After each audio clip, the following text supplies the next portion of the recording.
Masifotise mbukeli ngalentsasa siphuma ke kwimpela veki ibinezigigaba ngezigigaba zayo ezifana nezikhukhula ezeza kaloku zasuba imiphefumlo yabantu nokunye ke ekuthe kwashiya inhliziyo zabathile zihluthukile kodwa ke xa sijonga kwezo zinhle ezithe zenzeka nezitsale umdla omandla zezemidlalo apho kaloku sibone amaqela esizwe kwibhola yombhoxo neqakamba ebethe iingilane oko ke kwathetha ukuba amabhokobhoko azibekela indawo kwamagqibela kankqoyi apho ke enkqubeni ke siyokuthi sikuphathele konke odinga ukwazi wena nje onokuthi nje ukwenze kukusibukela pha ku SABC Plus kumabonakude wakho kunomyayi wakho igama lam nguKhalosa Kalubisi uMadlongothi Mazipha uMamshukuma enkosi kakhulu ngokuba uhlale nathi kodwa ke andihambi ndedwa ikhona inzwakazi uNadia Dambuza. Nadia molo wethu. Hello Madlongothi. Uyaphila kodwa? Uyaphila khonto ntombi kunjani kuwe? Ndiyaphila. Nkosi, njengesiqhelo soze kuhlaleke nje zingekho indaba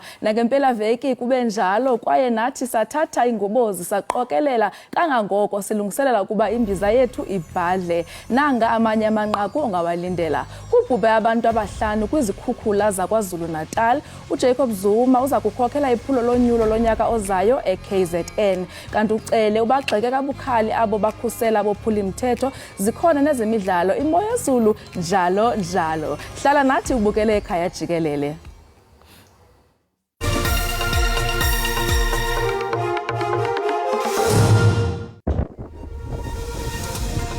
Izantyalantyala zemvula zidlulene imiphefumlo yabantu abahlanu kwiindawo ezingqonge imtubatuba kwiphondo laKwaZulu Natal. Thina asenze lento okufanele basiyenze sivotele iANC.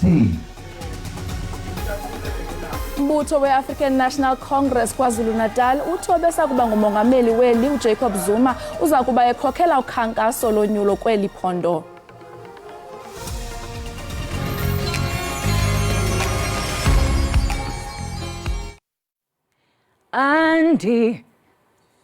Andinanto undize kanye nkosi ndize kanye nkosi yam. Molweni emakhaya, igama lam ndingu Ikhona ndiyimvumi. Zenihlale ke nibukele Ekhaya Jikelele apha ku SABC Plus nonwabela izinto ezifana nezemidlalo ezendaba nazo zonke ezinye izinto enizithandayo emakhaya ningahambi.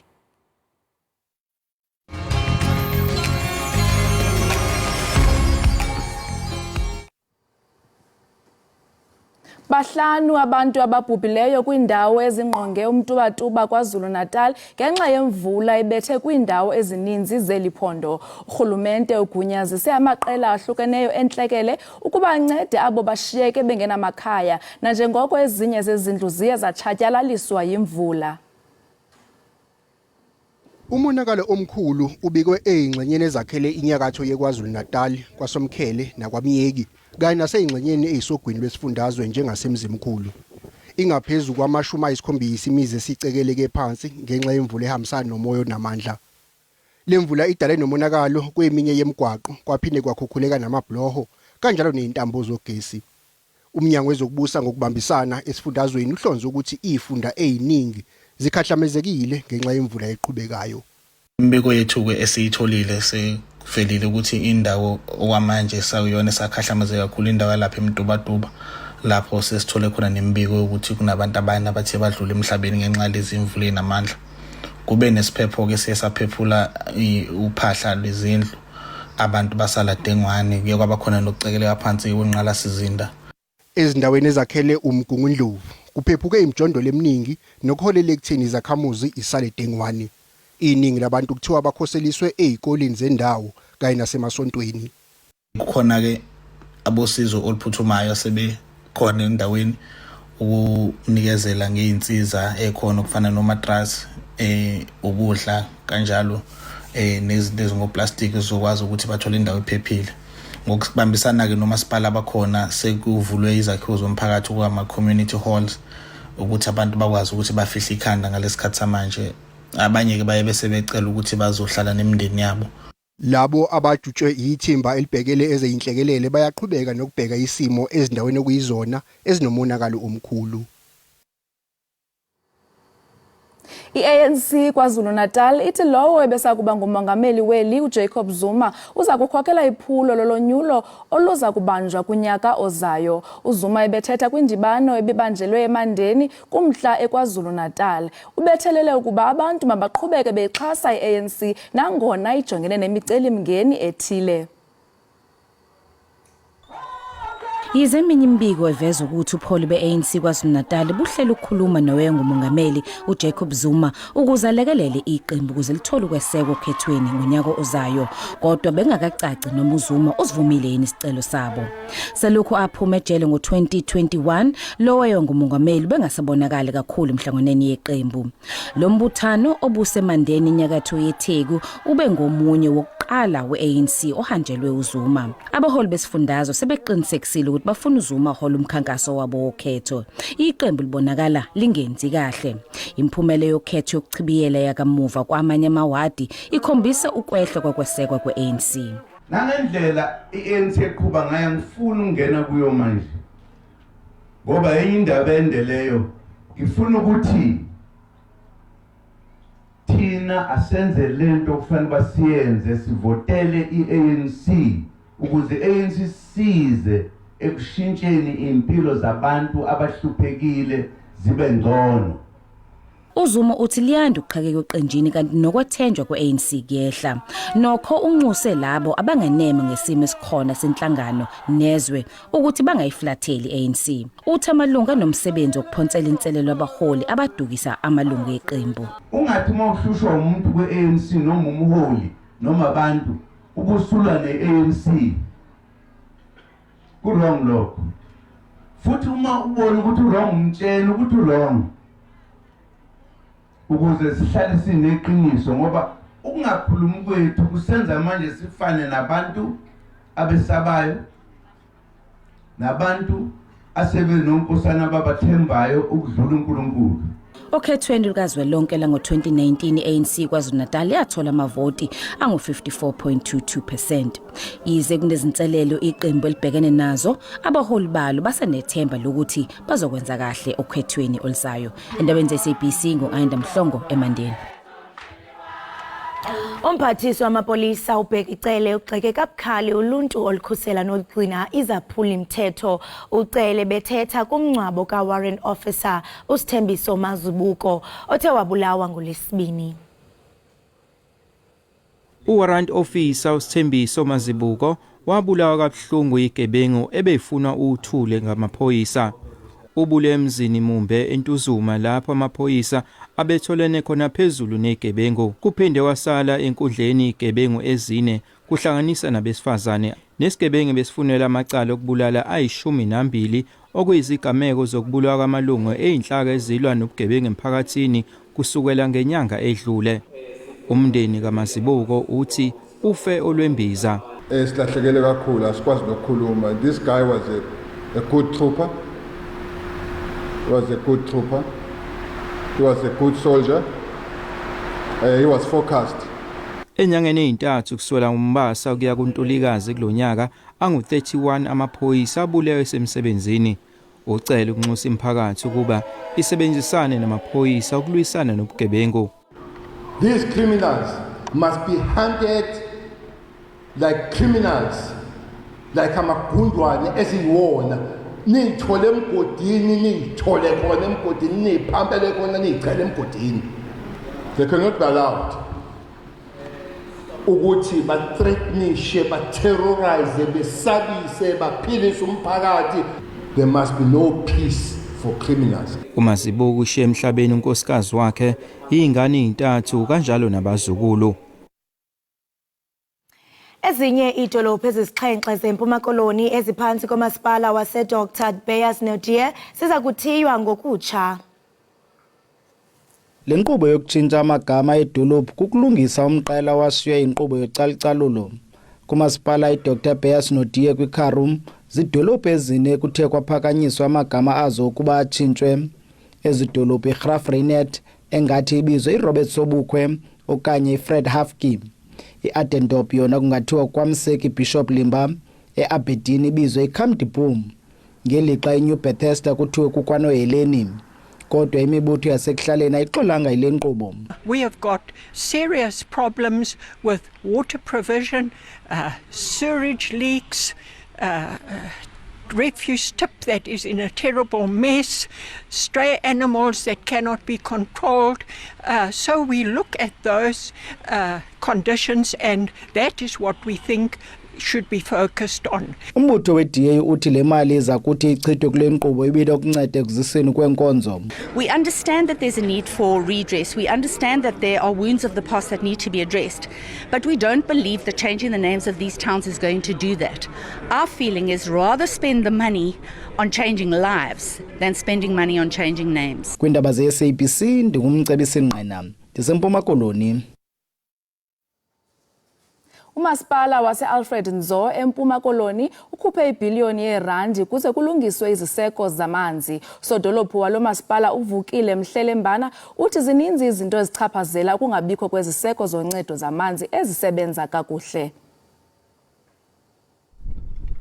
Ukunqaba kwamanzi ngumngeni omkhulu ezilalini. Abantu abangamanina bahamba imigama emide bekhangela amanzi emathafeni, bakhuphisana nezilwanyana ngaphambi kokuba bafumane amanzi. Abo banayo indlela bayakwazi ukuba basithengele ngokwabo amanzi kubantu bathengisa ngamanzi. Kodwa kumakhaya asokolayo kuba nzima nangakumbi. Ukwenziwa kwe-boreholes kwiindawo ezisezilalini iba sisisombululo sethutyana, kodwa naso sinemingeni emininzi. Asebenzi tap so kumane bakhona ukuthi hayi kolungiswa isource of amanzi ayisebenzi kakuhle. Nanso nje ingxaki sina. Usodolophu lomasipala uvukile Mhlelembana uthi iziseko zokuziswa kwamanzi zikhona, kodwa into enzima kokuba kufumaneke amanzi kwezi ziseko, nto leyo athi umasipala ngoku ujongene nayo ukuyilungisa. Umsebenzi wayo kukufaka amanzi kwindawo zinganamanzi, kukuimprovisha indawo ebese ziphelwa ngamanzi. Zikhona indawo eziliqela ingakumbe Matatiele apho kukhalwa ngamanzi. Sinengxaki ke kwindawo ezilolo hlobo. Imibutho ebhikisayo ikholwa ukuba ukuziswa kwamanzi kuwo wonke umuntu ezilalini iseliphupha nje elingakazufezekiswa ukuba ngaba akungenelelwa ngokupheleleyo kulo mcimbi wamanzi. Into yamanzi nje lo masipala uyafeyila. Into enditsho nje ukuthi apha umeya ebezotsho izinto akarhalela uba umasipala wase-Alfred Nzo uzenzile, but there's nothing. Umbutho we-ANC kule ngingqi ukholwa kuba le ntetho yobume bomasipala wengingqi ithetha ncakasana ngezinto esezenziwe nezinto ezifuna ukwenziwa. Inkululeko Nyembezi weendaba ze-SABC. Umongameli welizwe uCyril Ramaphosa uliqukumbele uhambo lwakhe lokuyeyiphutha apho beza kuthatha inxaxheba kwiingxoxo zoxolo phakathi kweSirayeli nePalestina njengokuba imfazwe isaqhubeka. President Ramaphosa has decried the escalation of the conflict by those arming either of the warring parties and called on state actors to immediately stop the provision of weapons as it undermines the promise of peace. The president has also appealed to the international community to do more in enabling the revival of the Israeli-Palestinian peace process. The president has called for the fighting to end. Israel must stop its siege and shelling of Gaza. Hamas must stop launching rockets into Israel. Hostages must be returned. And we must discourage any action that fuels this conflict and threatens to engulf the entire region.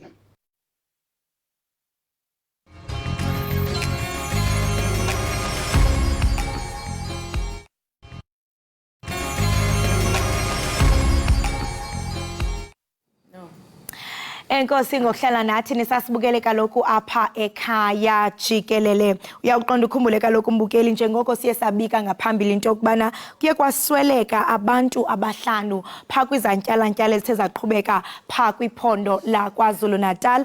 Isebe ke lolawulo lwentsebenziswana nemicimbi yemveli iCOGTA limaqhaphethu lisebenza namagosa walo okuqubisana nomonakalo othe wadala zimvula ezimandla pha kwiphondo la KwaZulu-Natal.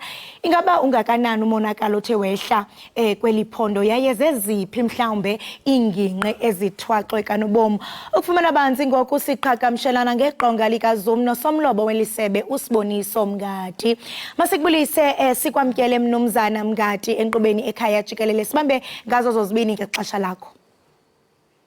Asibingelele kubabukeli besibingelela nama-viewers ekhaya. Sibambe ngazibini. Mngadi khawuke nje uqale unikeze nombukeli umfanekiso ngqondweni. Ungakanani umonakalo odalwe zezimvula zimandla kweli phondo? Ya, ngingaqinisekisa nje ukuthi ithimba lethu leNhlekelele selike laqinisekisa ukuthi kuze kube manje bahlanu abantu abathe baphangalala ngalesi simo semvula. Lokhu kuhlanganisa nomntwana usana oleminyaka nje owodwa kuphela emhlabeni likhona. Ungqongqoshe ke ohola lomnyango ubonge wesithole umloyi sedlulise amazwi enduduzo kakhulu emndenini nehlobo nakubangani kanye nabo bonke nje abantu abathe balahlekelwa impahla yabo balidelikelwa nayimizi. Sitholile ukuthi embikweni esinawo njengamanje isifunda saseMkhanyakude district, which is the northern part of the province, sona esithe sakhahlamezeka kakhulu. Kepha ikhona nezinye indawo kako South Coast kuya kuThukela district, KwaZulu-Natal koMnambithi koLadysmith nakhona lapho ikhona imizi ethe yacekeleka phansi ngenxa yaso lesimo sezulu esingesihle kakhulu. Eminye imigwaqo ke endaweni yaseThekwini ike yagcwala amanzi kakhulu izolo, kepha ngokuhamba kosuku iba ngcono ezimvula bekade seyehlisa indlela enangayo. So kuyimanje nje ngaqinisekisa ukuthi ungqongqoshe ngibonge wesithole umloyi unginehola lona ithimba lakhe alivele selisebenza khona lapha uzonikela khona endaweni yaseMtubatuba ukuyohlanganisa amehlo kanye nalama families athi alahlekelwa ngamalungu awo, azophinde futhi aqhubeke enze ama-assessment lawa khona kuzobonakala ukuthi uhulumeni kungakanani ungenelela ukuzongenelela khona. Lokhu kasikwenzi sihamba sodwa as i-cooperative governance and traditional affairs. Khona eminye ama-department esiyesisebenzisane nawo kufana no-social development, human settlement, and also non-governmental organization afana nabo-Red Cross abe basilekelele kakhulu ukuletha ama-food parcel nama-soup kitchen. Siyasebenzisana futhi nomasipala abakhona bendawo ukuqinisekisa ukuthi sivula zonke iy'ndawo lezi zomphakathi ukuthi abantu bakwazi ukufihla ikhanda ngalesikhathi.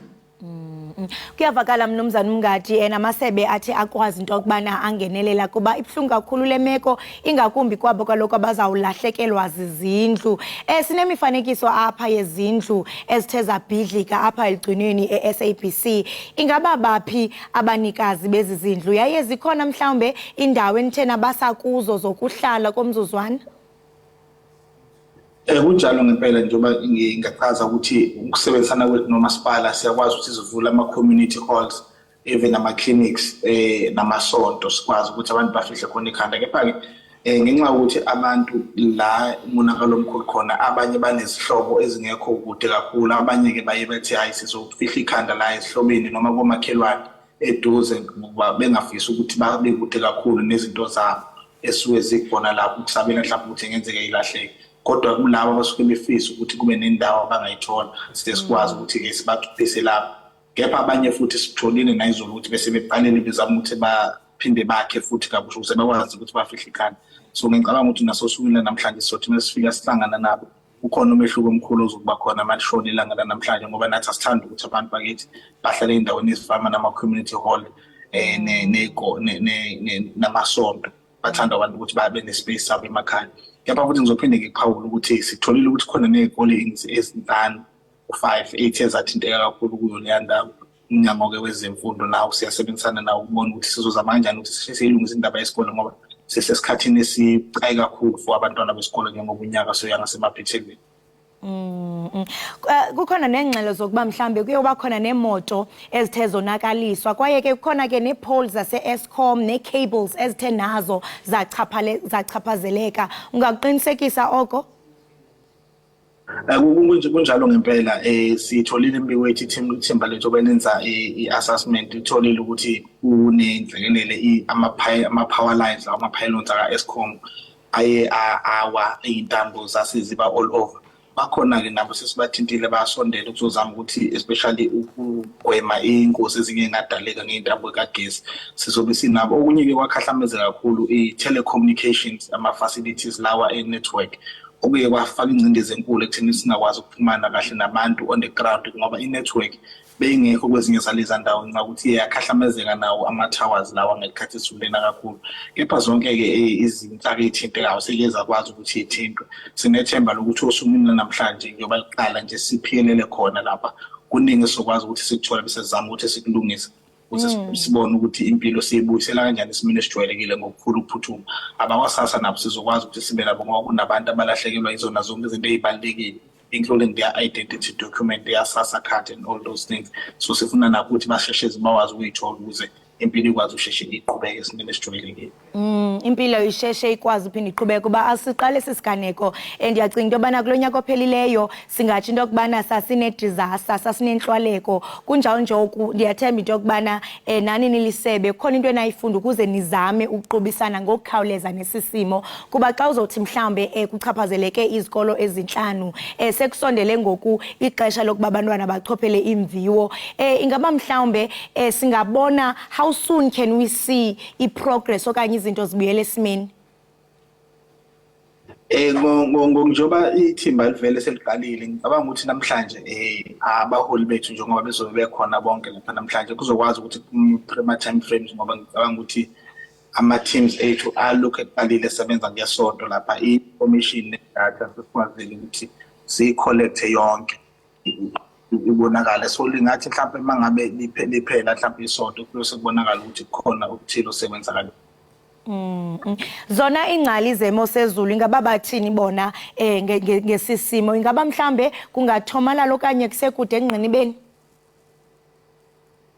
Okwanamhlanje ngingasho ngithi azikho imvula enamandla esiyilindele esifundazweni kuyimanje nje ilanga salibona likhona lokho kuzosilekelela kakhulu ngoba uma siyakhona laphana. Kepha-ke efisa ukuthi siqonde kakhulu ukuthi vele njengoba sesikuyisama it's a rainy season zikhona zona imvula esolokhu siyithola-ke nje sesiyilindele. So okwethu ukuthi sikwenze ukuthi sikhiphe izixwayiso kusenesikhathi kubantu bakithi uma ngabe South African Weather Services okuyiwona usilekelele nge-information njengaleyo bese sibaxwayisa abantu bakithi ukuzama nje ukuthi sehlise impact mhlawumbe yemonakalo ongenzeka.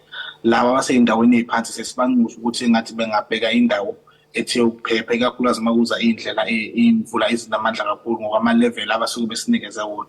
So kuleli sonto-ke masibone ngathi isimo singconywana sozama ukuthi silungise ley'nhlelo lezi zokuthi sirebhide zokuthi uma ngabe zibuye imvula mhlawumbe sibuye abantu bakithi sebethe ukugwemeka ukuphepha kakhulu. Kepha sixwayisa nabanye abasey'ndaweni okungenzeka ukuthi abathintekile njengamanje ukuthi lesi simo bangasibukeli kude kakhulu njengoba vele sikuyi-rainy season silindele ukuthi imvula zizofika ngamandla.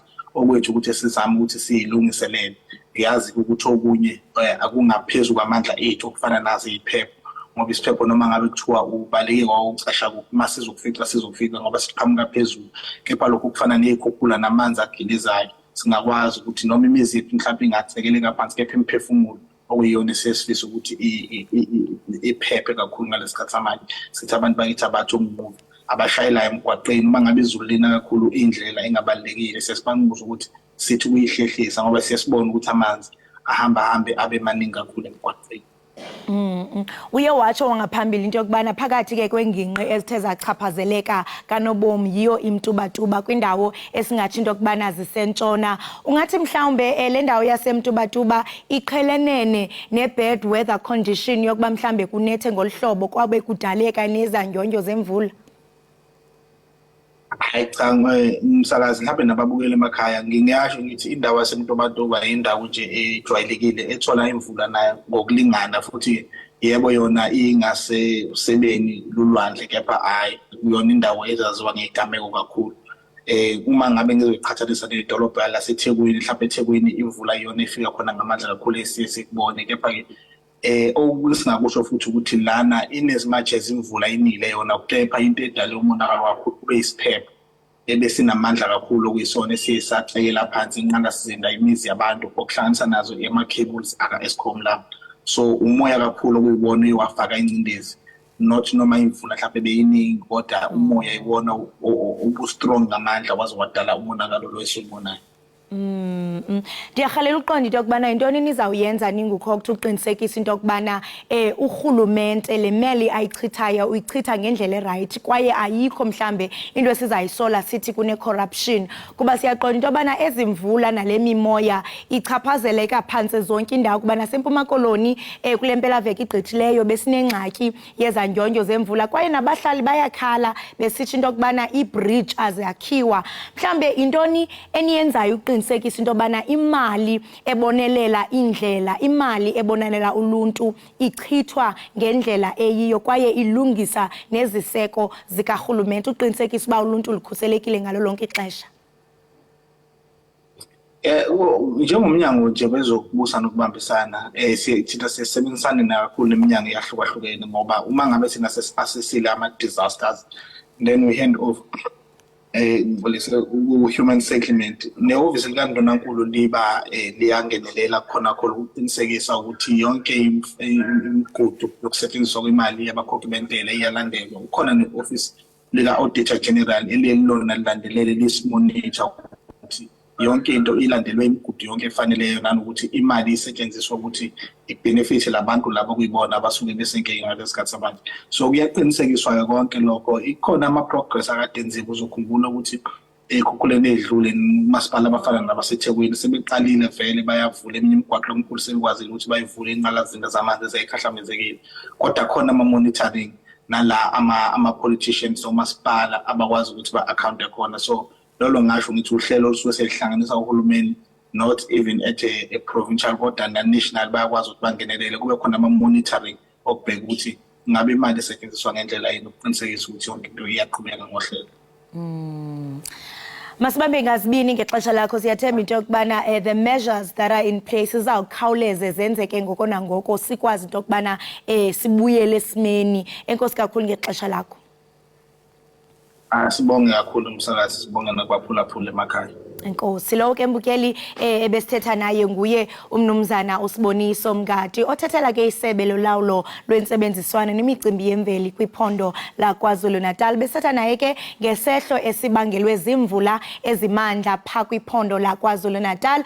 Nathi ke Ekhaya Jikelele sithi nceka lokhu kwintsapho ezithe zaswelekelwa ngamalungu osapho kule ngxiba kaxakeka kumxhaka. Kwaye siyathanda ke nathi Ekhaya Jikelele sikubonge uzembukeli into yokubana ukhuseleke ngalo lonke ixesha kwaye ke ulandele nemiyalelo esuka pha ku-South African Weather Services izilumkiso nako konke. Uba ngaba mhlambe ingingqi yakho ichaphazelekile qiniseka mbukeli into yokubana ukhuselekile kwaye ke undwendwela nendawo ezikufutshane apho uzawufumana khona uncedo. Kodwa ke masithi qhwipha evenkileni qiniseka awugqushalazi usabukele Ekhaya Jikelele. Siyabuya emva kwale ntengiso.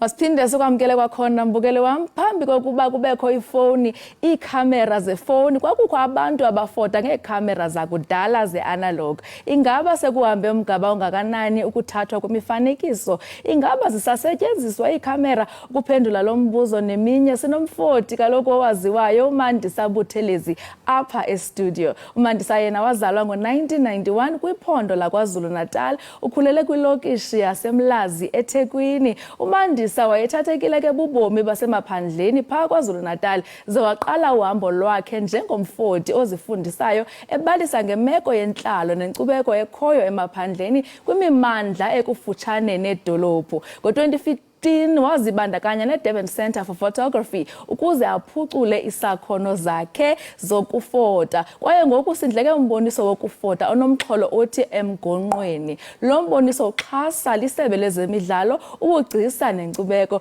Mandisa masikwamkele masikubulisa kwamkele enkqubeni Ekhaya Jikelele. Unjani kalenseni ntombi? Ngiyaphila sisinjani? Relax akhonto. Sizawuncokola ngomsebenzi wakho into oyithandayo, into oyenza rhoqo. So akho need ba uyaba? Uyaphila kodwa ntombi? Ngiyaphila sisinjani? Siyaphila enkosi. Khasixelele ke ngokufota kwakho uqale njani? Ukuqala kwami ukushutha izithombe. Kahle kahle i-background yami ngaqala ngenza i-construction management. So ngisebenze kuwo nomkhakha wezokwakha. Kwase kuba ukuthi ke njengoba ngisebenza la iningi labantu baqhamuka emakhaya abasebenza la inkontrakini baqhamuka emakhaya. So njengomuntu okhule lokishini kunezinto nje eziningi kakhulukazi ngempilo yasemakhaya izinto engayithola nje zingivula umqondo ikakhulukazi mekufika kwizinto zesintu.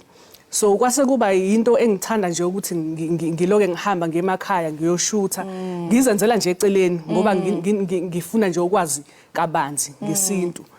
Kwase kuba ukuphuma kwami ke kancane nje kwi-construction kwabo ukungena kwami kwi-photography.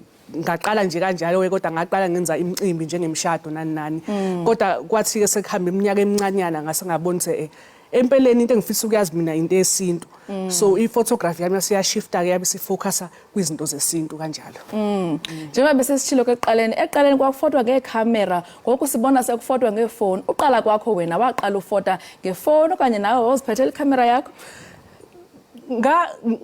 Empeleni ngaqala esontweni ka video kumkhakha we video. Okay. Kwathi sengisebenza senginamandla ngase ngathenga ikhamera. So ngaqala nje ngiwumuntu osebenzisa ikhamera kodwa ngizishuthela nje eceleni. Yeah, so and then ke kwase kuba ukuthi ke njengoba ngikhula semkhakheni ke ngase ngingena ke sengithenga nokunye ke ama lens ke nenye equipment ezengilekelela ukuthi ngishuthe ithombe ngendlela ngangifisa ukuyishutha ngayo. I-DCP indawo yokufunda ngokudibene nokufota. Indaba wena ngaba wena mhlawumbe uxhamle njani ezifundweni kwapho kuqeqeshwa khona ukufota uqalwa njani kwaye wena uxhamle ntoni kwezi zifundo? I-DCP kwakuyindawo eseThekwini eyayiholwa umuntu owayengumthwebuli ikakhulukazi ngekhathi zobandlululo ubaba kwakuthiwa uPeter Mackenzie. Kwakuyindawo nje ebaluleke kakhulu ngoba yayiqeqesha abantu abasebasha ngokushutha kodwa futhi yayibheka kakhulu ekuthenini nishutha kanjani izithombe ezixoxa indaba ikakhulukazi indaba ezokhuluma ngathini ngesimo ngesimo samapolitiki ngesimo sempilo ngesimo somnotho khona la eningizimu. Ubaba uPeter Mackenzie umuntu owayeshutha kakhulu ekhathini zobandlululo engicabanga wayegqamisa indlela eyokuphilwa ngayo nencindezi abantu abamnyama ababebhekane nayo ngesikhathi sobandlululo. So nalawo ama principles eDCP nasasifundiswa ngawo ukuthi ke nakuba sesiphumile ke kwincindezi nesikhathi sobandlululo kodwa kusekhona ingcinamba esibhekane nazo emphakathini. So wayesifundisa ke nje lokho kushutha lokuthi ushutha kanjani uxoxe uveze isimo sempilo njengamanje kulesi sikhathi samanje eningizimu. Ngiyacabanga ukuthi kubalekile ukuthi nanoma uluphi uhambo oluhambayo nanoma isiphi isigaba ukusona empilweni ube nabo abantu abakhulile eduzane nawe.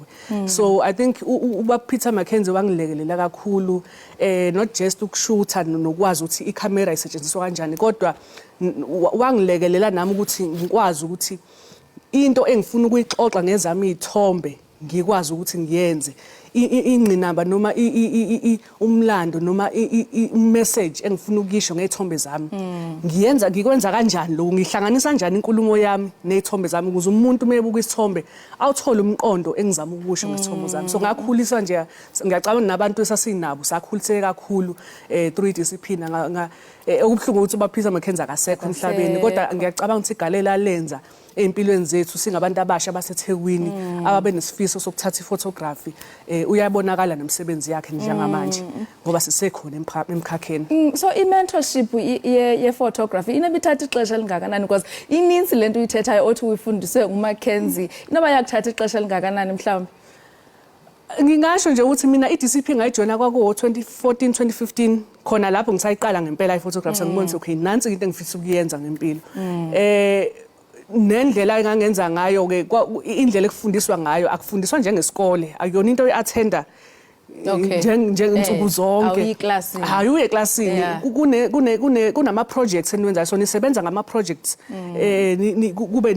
kube ne focal point ukuthi okay njengamanje sizoshutha mhlawumbe iTheku nezindawo engajwayelekile eThekwini ebese niloke nihlangana nibuka izithombe nihambe niyoshutha ndawonye kunendlela yokufundiswa ngayo eyayigqamisa ukuthi ukusebenzisana ndawonye i-collective learning iyona into ehamba phambili so kwangafundiswa nje ngendlela ejwayelekile yayikunika nawe ithuba ukuthi njengomandisa uhamba uyozithola nawe uyoyishuthela uwedwa bese uyabuya nezithombe zakho bese siyahlala ke sihlaziye sibone ukuthi ukwazile yini ukuthi ixoxe le ndaba yakho ngesithombe sakho so ngisho nje ukuthi akuyona into engathi ungayibeka isikhathi esithile ukuthi hayi into unyaka kodwa kubalekile ukuthi nakhona nawe ezufundiswa umentorishwa ngala nawe kodwa ube ugqugquzeleka ngala ubukwazi ukuthi uphuma uyoshuthela wena ngisho kungekho umuntu okumele emumva so nje ngiyacabanga ukuthi ekuqaleni nje badlala indima ebaluleke kakhulu iDCP ekungikhuliseni ijourney yami ke yinde ngoba ngasuka lapho ngane program engijoyinayo eMarket for workshop nakhona kwindawo eqave kakhulu eyaqala ubaba naye owayomthwebuli ngekhathi zobandlululo baba uDavid Goldblatt kunemfundiso eziningi engayifunda khona futhi nalapho kwase kuba ukukhula kwami ke nje emkhakhweni wephotography kanjalo uyafunda Mandisa ungqondo ndiyabona ufundele construction management ne-quantity surveying ngoku ungene njani kwi-photography okanye uyekile la msebenzi uyaqhubeka ne-photography yodwa okanye usazenza zonke kanye kuya ngesikhathi kwesinye isikhathi ngiyithole ngisebenza kumkhakha waka-engineering kodwa uthola ukuthi ngifocuse mhlambe kwi-business administration noma ngifocuse kuyona i-photography ngiyabadocumentela i-progress esayithini so with imfundo esengizenzile kule minyaka nje endlule ngiyazama ukuthi lokho engikufundile somehow somewhere ifune ngizama ukuthi ngihlanganise ngiphile ngako ngoba kona akulula emkhakhweni wezobuciko ukuphila nje impilo ongathi iyagculisa ikakhulukazi ngokwesimo somnotho kufanele ngempela umuntu akwazi ukuthi abambe la engakwazi ukubamba khona hlanganise la hlanganisa khona ukuze azophila impilo naye ezomgculisa ezomjabulisa so ngeke ngizama ukuthi noma ngaphuma lapha kodwa yini engingayithatha yini engayifunda ngihlanganise nani ukuze kuchushe lokho engizama ukwenza njengamanje. Okay, kasibalisele ke ngokubaluleka kokwenza i-visual art ye-African ukuqokelela i-catalog. What is the significance of that and how important is it to you? Kubaluleka kakhulu ngiyacabanga nje ukuthi i-photography is just one of the tools umuntu angayisebenzisa yabona siphile esikhathini esinzima kakhulu manje umlando wethu i-culture yethu if singayigcineli thina and if singasixoxi thina i-story sethu ngendlela yethu sifaka inkingeni enkulu kakhulu ngoba kusho ukuthi sinika abanye abantu bazixoxele umlando noma bayixoxele bazikhulumele bona ngokuthi into yethu imi kanjani but if ukuthi thina siyathatha indaba ye-photography whether i-photography noma i-video noma ukubhala noma inkondlo noma yini onayo esandleni ephathekayo engakusiza ukuthi ukwazi ugcina umlando wethu siyakwazi ukuthi sikhuluma wethu umlando ngendlela yethu so I think kubalekile nje ukuthi ikakhulu njengabantu abasha sisanalo leli thuba futhi ama-tools akhona yabona ifoni nje ungenza okuningi ngako ekugcineni umlando usinabantu abadala eduze kwethu kukuhlala phansi nje uxoxe nabo uzwe ukuthi yini abangasifundisa yona ikupho abangakusho okungasikhulisa so ngiyacabanga ukuthi kubaluleke kakhulu nje ukuthi sigcinele umlando wethu futhi siu-interprete ngoba phela ziningi izinto ezisinformayo we live in a digital age ziningi ama-influence maningi exciting things ezinye yes but ezinye zi-exciting so ku-exciting kubona ukuthi singayithatha kanjani lokho esikufundayo si-interprete ngendlela entsha ngendlela e-interesting ngendlela e-exciting nendlela ezodonsa i-youth ukuthi ikwazi ukuthi ibe excited nge-culture yethu nokuziqhenya ngobuthina. Mandisa before ndikukhulule siyabona une-exhibition nge-27 ka-October kasixelele nje kafutshane ngokukhawuleza izabe iphi ngabani xesha?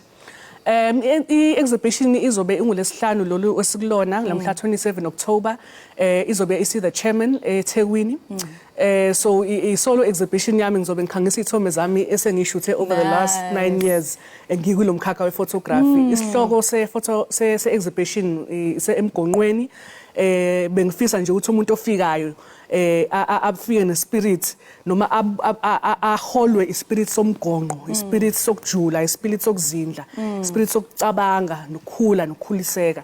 So bengajabula kakhulu nje ukuthi abantu bafike.